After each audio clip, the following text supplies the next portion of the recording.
நாங்கள் இப்போ இந்த வவுனியா ஹாஸ்பிட்டல் நிற்கிறோம். இந்த விஷேட குழந்தைகள் உங்களுக்கு தெரியும், காலமாக 5 மணியிலிருந்து கிட்டத்தட்ட 4 நாளாக இவருக்கு நித்திரையும் இல்லை, ஒன்றும் இல்லை இந்த சகோதரனுக்கு.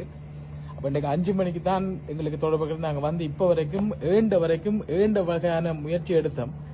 நாங்கள் பிள்ளை சொல்லக்கூடிய வந்து இந்த விஷேட குழந்தைகள் சிகிச்சை பிரிவு இருக்கக்கூடிய அந்த டாக்டர் இப்போ வந்து கரைச்சிட்டு போனார். அவர் கண்கலங்கி அழுதார். அவரோட பேரை கூட நாங்க கேட்கல. என்ன நம்பி அவரோட பேரை கூட கேட்கல.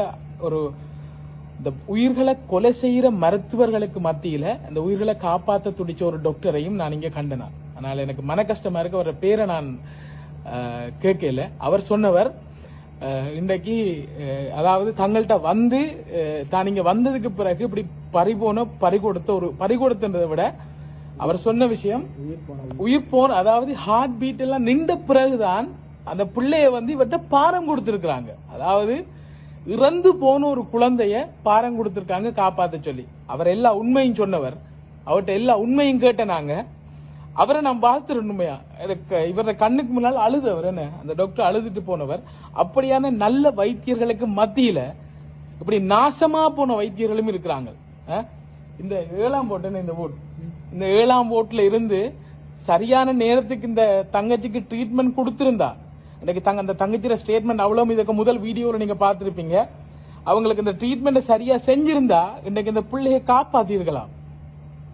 இவ ஒரு மருத்துவ கொலை மன்னார்ல இடம்பெற்ற மாதிரி இன்றைக்கு வவுனியால் இடம்பெற்றிருக்கக்கூடிய மருத்துவ கொலை இது. எனக்கு நீ தான் சொல்றேன்டா, சொல்லு தம்பி.